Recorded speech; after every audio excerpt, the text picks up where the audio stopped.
सम्मानित बंधुगण, अध्यात्म चर्चा में जब हम इसको रेगुलर सुनते रहेंगे तो धीरे धीरे सारी बात समझ में आती है। पर जब भी हम अध्यात्म को सुनते हैं, एक कथा या एक सिद्धांत हमको जरूर समझ के रहना चाहिए। वह आपने सुनी भी होगी कथा कि एक राजा के यहाँ दो मूर्ति लेकर आए कलाकार, दोनों एक जैसी थी। कहा महाराज दोनों में क्या फ़र्क है बता दीजिए। राजा नहीं बता पाया। मंत्री ने कहा मैं प्रयास करता हूँ। एक मूर्ति के कान में धागा डाला, दूसरे से निकल गया। उसने कहा ये मूर्ति बेकार है, इसको फेंक दीजिए, इसका कोई उपयोग नहीं है। दूसरी मूर्ति के कान में धागा डाला, वो जितना डाला सब अंदर चला गया, बाहर आया ही नहीं। बोला जी ये बहुत कीमती मूर्ति है। राजन का दोनों मूर्ति एक है, एक मिट्टी, एक डिज़ाइन, सब कुछ एक है। आपने एक को बेकार बता दिया और एक को बहुत कीमती बताया, क्या मतलब है? बोला जी ये दो तरह के लोग होते हैं संसार में। कुछ लोग बहुत बातें सुनते हैं पर एक कान से सुनते दूसरे निकालते, थोड़ी देर बाद उनको याद भी नहीं रहता क्या सुना था। ना उस पर विचार करते हैं, ना जीवन में उसको लागू करते हैं, इम्प्लीमेंट करते हैं। ऐसे लोग जो है वह उनका जीवन ही, मनुष्य जीवन ही बेकार है। उनका जीवन और एक पत्थर के जीवन में कोई अंतर नहीं है। पत्थर को कोई याद नहीं करता और उनका जीवन बिल्कुल बेकार जीवन है, क्योंकि वह जीवन में कुछ भी नहीं कर पाएंगे।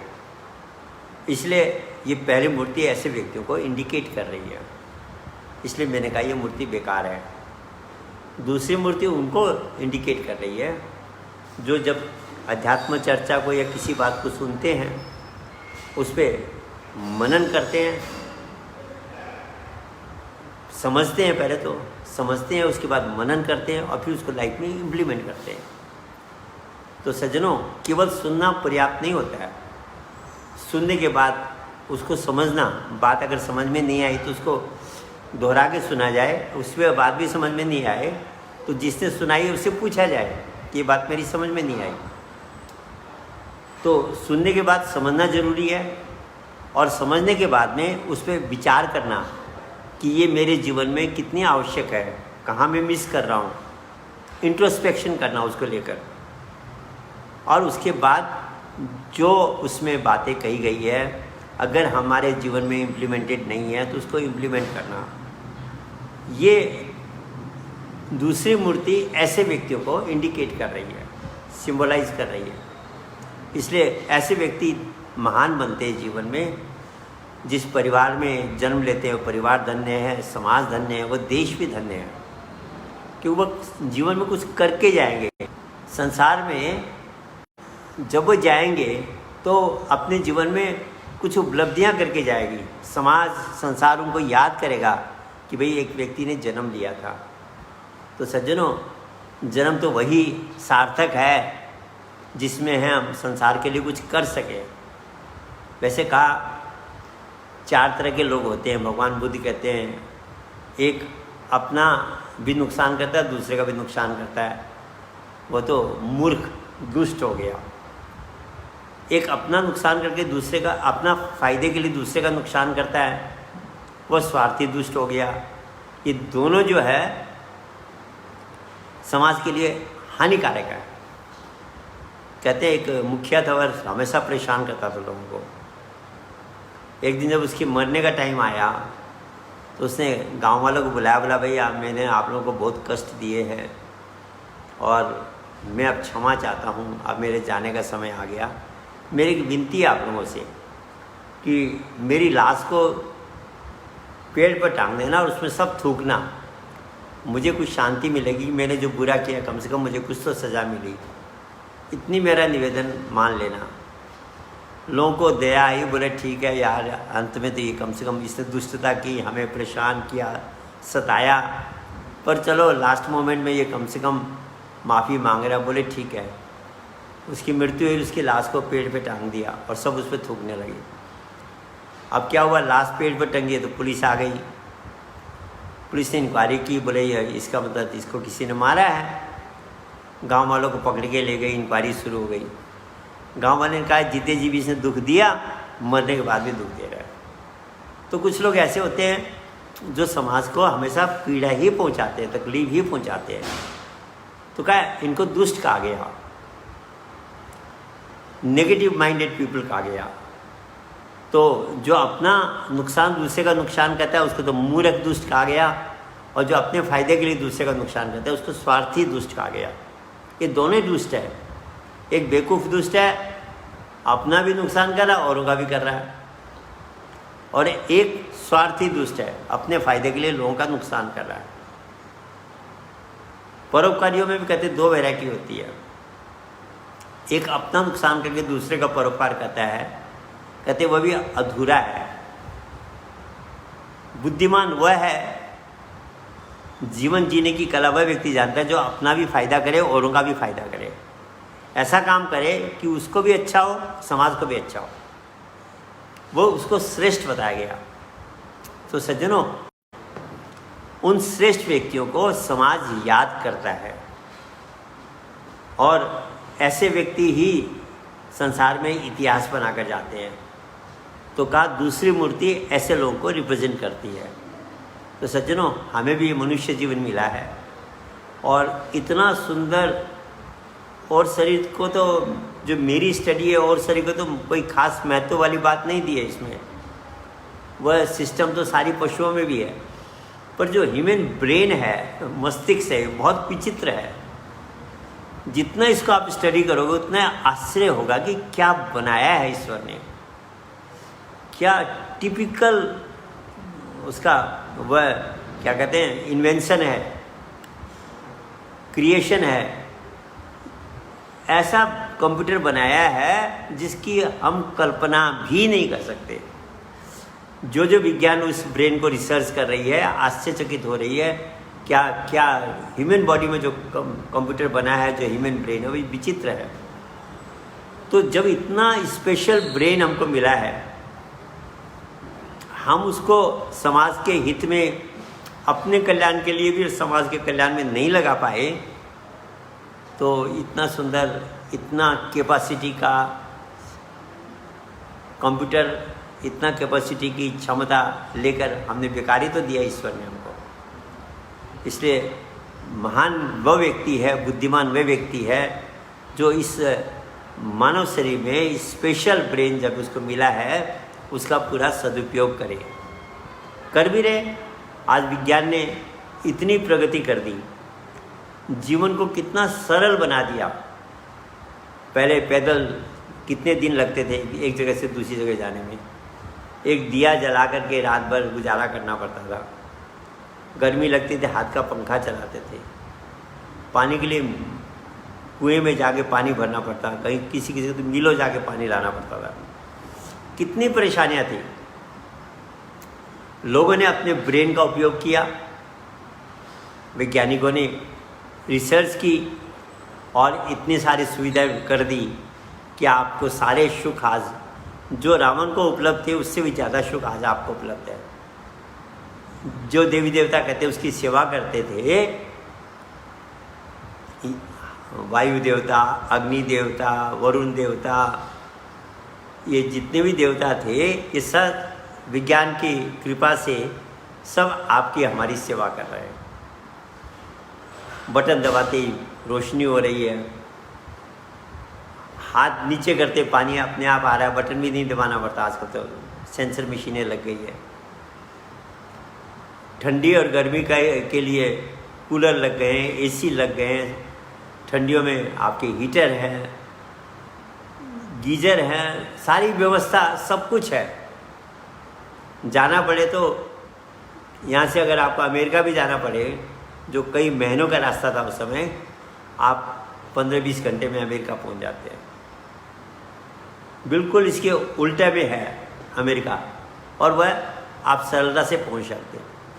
कितनी चीज़ें, स्वास्थ्य को लेके भी विज्ञान ने कितनी जानकारी पैदा कर ली। तो ये सब कुछ कब हुआ? जब लोगों ने अपने मस्तिष्क का उपयोग किया, ब्रेन पावर को, ह्यूमन ब्रेन पावर को यूज़ किया समाज की भलाई के लिए। पर साथ साथ में मिसयूज़ भी किया लोगों ने। एटम बम बना लिए, मिसाइल्स बना ली, इतने बम बन रखे हैं, इतनी मिसाइल्स बन रखी है कि संसार को एक बार नहीं कई बार नष्ट किया जा सकता है। जब न्यूटन से पूछा गया, आइंस्टाइन से, कुछ रिपोर्टर्स ने पूछा कि आप तो बहुत बड़े वैज्ञानिक हैं, आपने बहुत ही मतलब रिसर्च की है, सेकेंड वर्ल्ड वार तो हम सब ने देखा, अब थर्ड वर्ल्ड वार कैसा होगा, किस तरह के युद्ध उसमें हथियार प्रयोग में लाएंगे, किस तरह से वो युद्ध लड़ा जाएगा, आप इस बारे में कुछ बता सकते हैं हमें? आइंस्टाइन ने कहा तीसरे विश्व युद्ध की बात मत करो, मैं तुमको चौथे विश्व युद्ध के बारे में ज़रूर बता सकता हूँ। वो चौंक गए, तीसरे विश्व युद्ध की बात नहीं करें, चौथे विश्व युद्ध की बात करें। बोले अच्छा जो है बताइए। बोले चौथा विश्व युद्ध पत्थरों से डंडों से लड़ा जाएगा। वो देखने लगे, बोले मतलब? बोले तीसरे विश्व युद्ध की कल्पना मत करो, अगर तीसरा विश्व युद्ध हो गया, संसार की जो तुमने रिसर्च की है, प्रगति की है, सारी खत्म हो जाएगी। वहाँ अगर तीसरा विश्व युद्ध हो गया, तुम पाषाण युग में पहुंच जाओगे, जहाँ व्यक्ति पत्थरों और डंडों से लड़ाई करता था, जंगली जीवन बिताता था, छाल लपेट के रहता था। उस अवस्था में तुम ये सारे सोसाइटी, सारा समाज, सारा मानव समाज उस अवस्था में पहुंच जाएगा। इसलिए तीसरा विश्व युद्ध नहीं होने देना है। उसकी कल्पना मत करो, संसार को उस तीसरे विश्व युद्ध से कैसे बचाया जा सकता है उस पर सोचो। तो सज्जनों, ये नेगेटिव यूज किया उन्होंने उस मस्तिष्क का, जो और यूज किए विज्ञान ने पॉजिटिव यूज किए, पर ये नेगेटिव यूज कर दिया। आणविक हथियार बना दिए, एटॉमिक बम बना दिए, और ये न्यूक्लियर सामान जो बना है ये इतना खतरनाक है कि पृथ्वी के एक बार नहीं कई बार नष्ट कर सकता है। सब कुछ खत्म हो जाएगा, कई महीनों तक सूरज नहीं दिखेगा, सारे प्लांटेशन, सारी मानवता सब समाप्त हो जाएगी। जो थोड़े बहुत बचेंगे वो पाषाण युग की तरह जीवन बिताएंगे, जंगली व्यक्ति की तरह जीवन बिताएंगे। तो सज्जनों, इससे समाज को बचाना है। कुछ लोग हैं जो अब इस प्रयास में हैं कि मानव को आने वाले इस खतरनाक समय से बचाया जाए, तीसरा विश्व युद्ध न होने दिया जाए। वो लोग कौन है सज्जनों?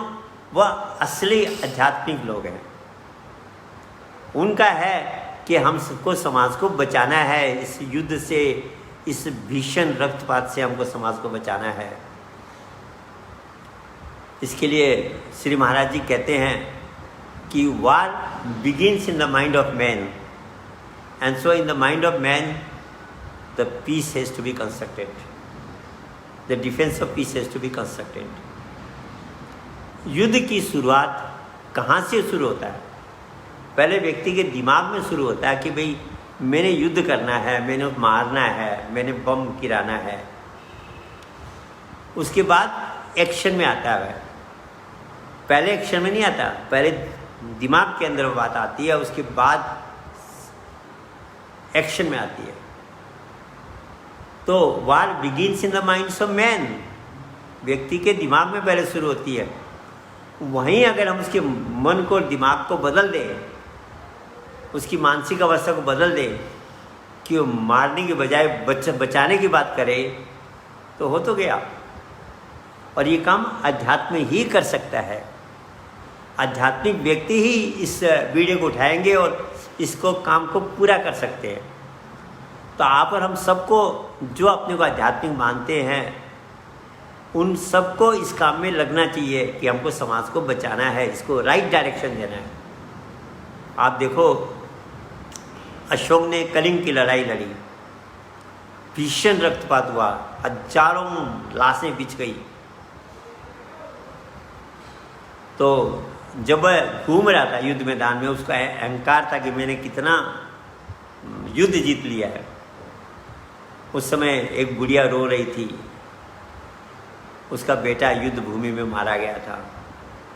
अशोक ने देखा, कहा माँ क्यों रो रही हो, बोलो क्या सहायता चाहिए, क्या चाहिए, मैं दे देता हूँ आपको। बोली दे दोगे? बोले हाँ। बोले मेरा बेटा वापस ला दो, मुझे और कुछ नहीं चाहिए, मेरा बेटा वापस ला दो। कहाँ से बेटा वापस? आप मार सकते हो, जिला नहीं सकते। यही बात तो बुद्ध ने कही थी अंगुलीमाल को। जब अंगुलीमाल ने भगवान बुद्ध को मारने के लिए तैयार हुआ तो उस समय उसने कहा अंतिम इच्छा क्या है, बोलो, तुम्हारी लास्ट जो इच्छा है मैं पूरी करता हूँ। उसने सोचा दया की भीख मांगेंगे, कुछ मांगेंगे। बुद्ध ने कहा वो जो पेड़ है उसका एक पत्ता तोड़ के ला दो मुझे। अब वो तो दुष्ट था, खूंखार व्यक्ति था, पत्ता क्या, उसने पूरी एक डाली तोड़ी और ला के दे दी। बोला इसमें से एक पत्ता ले लो। बोला लो तुमको पूरी डाली देता हूँ। बोला नहीं, मैंने एक पत्ता मांगा है। बुद्ध ने उससे एक पत्ता लिया और बोले इस डाली को वापस वहीं पहुँचा दो, लगा दो। बोला क्या बात करते हो, ये डाली अब टूट के थोड़ी लग सकती है। तो बुद्ध ने कहा भैया जब तुम जोड़ नहीं सकते तो तुमको तोड़ने का अधिकार क्या है? किसने दिया तुमको पावर? जब तुम वापस उसको लगा नहीं सकते, तोड़ने का अधिकार तुमको कहाँ से मिला? और बुद्ध ने वहाँ जब सत्संग सुनाया, अंगुलीमाल बदल गया और वह भिक्षुक बन गया। सज्जनों, बुद्ध की वाणी ने उसमें परिवर्तन ला दिया। मारने वाला न होके लोगों को अच्छे मार्ग में लगाने वाला बन गया। तो जब अशोक ने ये चीज़ देखी कि मैं मारा तो मैंने पर मैं जिला नहीं सकता, उसको वैराग्य हो गया। अशोक का हृदय परिवर्तन हुआ और वह अहिंसा धर्म को अपना लिया उसने, और उसने अपना जीवन, अपने बच्चों का जीवन परमार्थ में, लोगों को आध्यात्मिक की शिक्षा देने में, युद्ध के से, लड़ाई से बचा के प्रेम के मार्ग में, सद्भावना के मार्ग में लगा दिया। परिवर्तन आ गया उसमें। तो कहने का मतलब परिवर्तन आता लाता है अध्यात्म, दूसरा कोई तरीका नहीं है। इसलिए हमें अध्यात्म को पहले समझना है और फिर उस अध्यात्म को औरों के अंदर प्रकट करना है। कि जब हमारे अंदर अध्यात्म प्रकट होगा हम सबको बराबर देखेंगे हमारे अंदर, क्योंकि हम एक ही पिता की संतान है। ये शरीर अलग अलग है पर यह आत्मा एक ही ईश्वर के अंश है। तभी कहा God made man in his own image and the image of man God was created, in the image of God man was created. कि खुदा की शक्ल में व्यक्ति बना है। जब उसकी एक शक्ल है तो हमारी भी एक शक्ल है।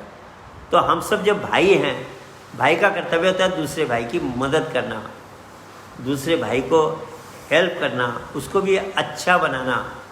तो सज्जनों, युद्ध की जो खतरनाक अवस्था है, जो समाज को नष्ट होने वाली स्थिति है, इससे बचाने का काम अध्यात्म को करना है।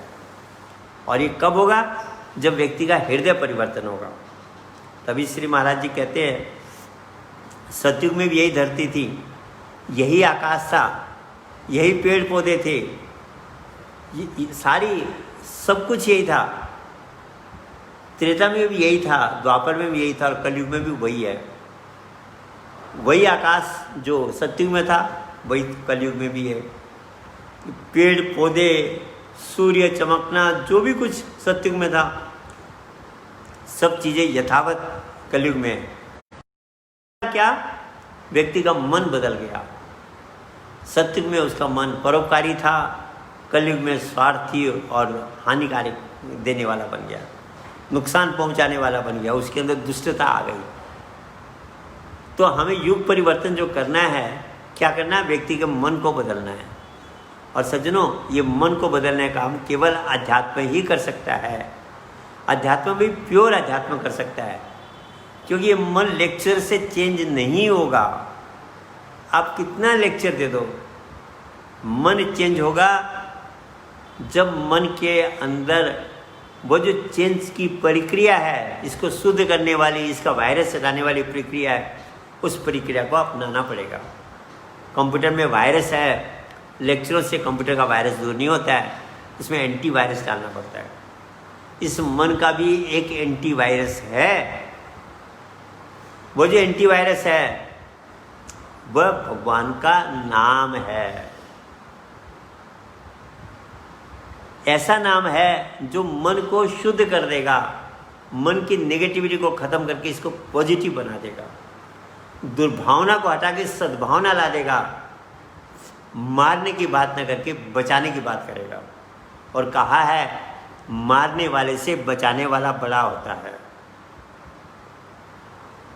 आपने वो कथा भी सुनी होगी कि जब एक हंस उड़ रहा था, देवदत्त ने तीर मारा, हुआ हंस गिर पड़ा।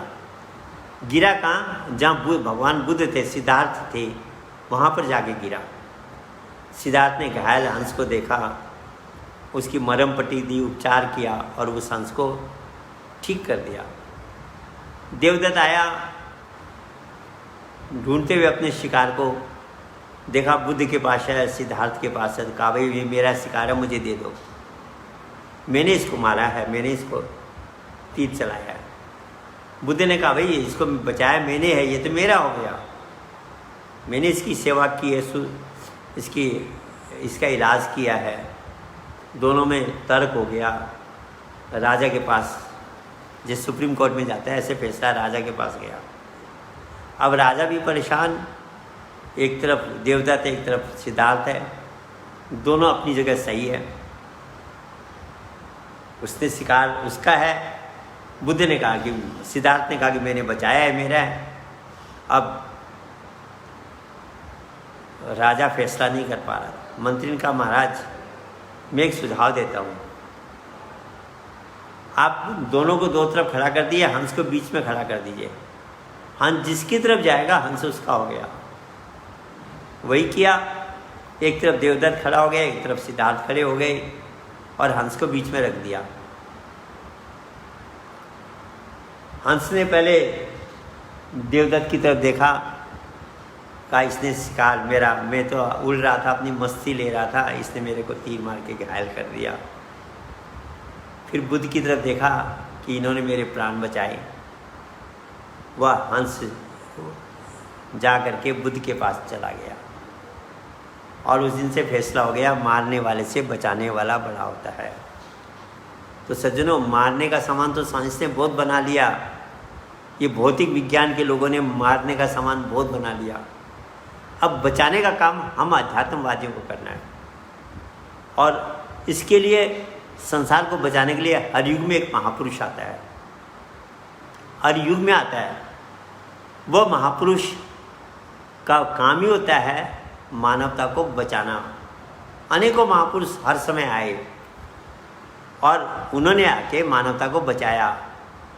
इस युग में भी आया।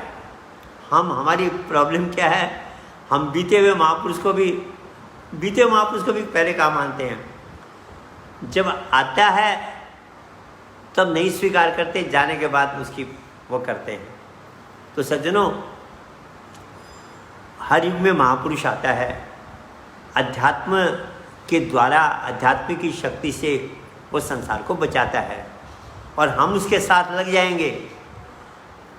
जैसे भगवान कृष्ण ने उठाया गोवर्धन पर्वत पर, दिखावटी में डंडे उन्होंने भी लगा रखे थे, और क्या हुआ, रक्षा हुई गोकुलवासियों की उस तेज बारिश से, उस प्रलय से बचे वो लोग। ऐसे ही जो प्रलय विनाश हम देख रहे हैं आज के युग में भी, वो जो महापुरुष आया हुआ है, हम सब उसके साथ लग करके वही डंडा, शक्ति तो उसी की रहेगी, पर हम निमित्त बन करके हमने अपने जीवन को, संसार को बचाने में, मानवता को बचाने में, मानवता को सही मार्ग दिखाने में लगाना है।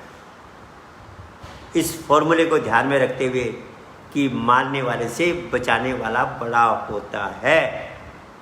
और सज्जनों, वो महापुरुष क्या है, कैसा है, कैसे पहचाने, इसकी चर्चा हम दूसरे एपिसोड में करेंगे। समय पे महापुरुष को पहचानना बहुत कठिन काम होता है, और जब हम पहचान लें, पहचान करके उसके साथ अगर हम जुड़ जाते हैं, वह इतना बड़ा फोर्स बनता है कि वह फोर्स संसार को बदल सकता है, युग में परिवर्तन ला सकता है। और भविष्यवाणियाँ भी है कि 1000 वर्ष का सतयुग आएगा। सहस्र वर्ष लगी सतयुग बीते, सुख की दशा फिरे, स्वर्ण फूल बन पृथ्वी फूले, धर्म की बेल बढ़े। काल ब्याल से वही बचेगा जो हंस का ध्यान धरे, सूरदास हरि की लीला टारे नहीं टरे। तो वह उसको मिलेनियम कहा क्रिश्चियंस ने, 1000 years ऑफ पीस। तो सज्जनों, वो समय अपने आप नहीं आएगा, उसके लिए हम सबको मेहनत करनी पड़ेगी, थोड़ा सा सेक्रीफाइस करना पड़ेगा। क्यों कहा भी है, great things are achieved by great sacrifices. आप सोचो, हम सोचें घर में बैठ के सारा काम हो जाएगा अपने आप, सज्जनों ऐसे नहीं होता है।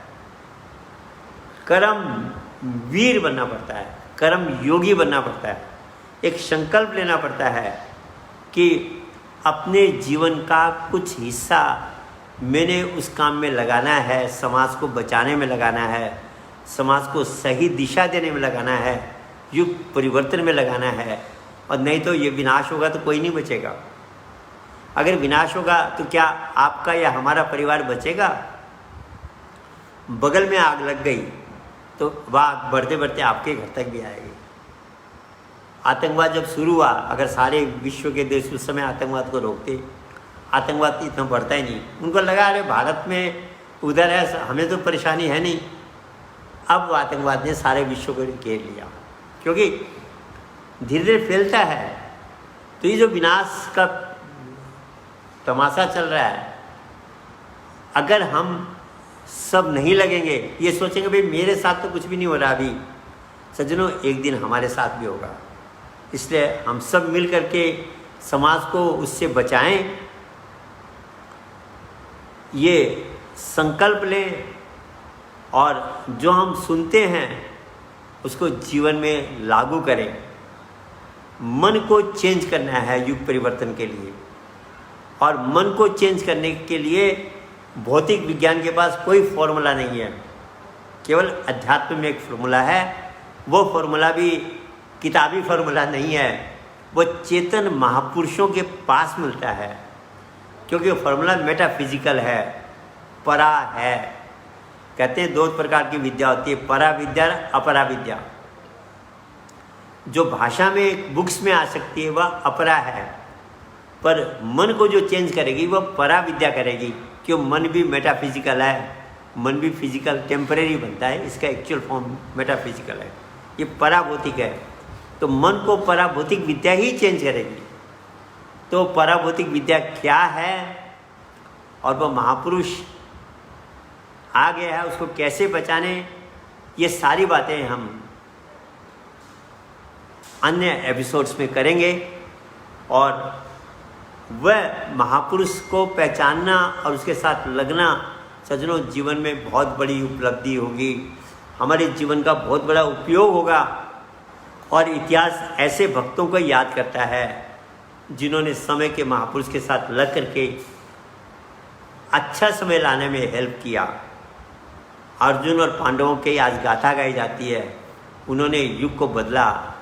जो दुष्ट कौरव थे, जो समाज में अत्याचार कर रहे थे, उनको समाप्त करके अच्छे समय को लाए। भगवान राम के साथ बानर भालू लगे, हनुमान जी लगे, किस लिए लगे? कि जो रावण के अत्याचार थे समाप्त होकर के लंका में भी अच्छे साम्राज्य की विभीषण के अंडर में स्थापना हुई। तो बुरे समय को अच्छे समय में परिवर्तित करने के लिए, बुराई पे विजय प्राप्त करके अच्छाई को लाने में जब महापुरुष काम करता है, उसके साथ जो लोग करते हैं उन्हीं का इतिहास बनता है, भक्त और भगवान का इतिहास बनता है। तो आइए उस इतिहास में हम भी सम्मिलित हों और उस महापुरुष को पहचाने, उसकी कसौटी क्या है, कैसे वह काम करता है, युग में हर युग में लोगों ने धोखा कैसे खाया, ये हम लोग आने वाले एपिसोड्स में करेंगे। घड़ी कह रही समय हो गया है। सबको मेरा नमस्कार, धन्यवाद।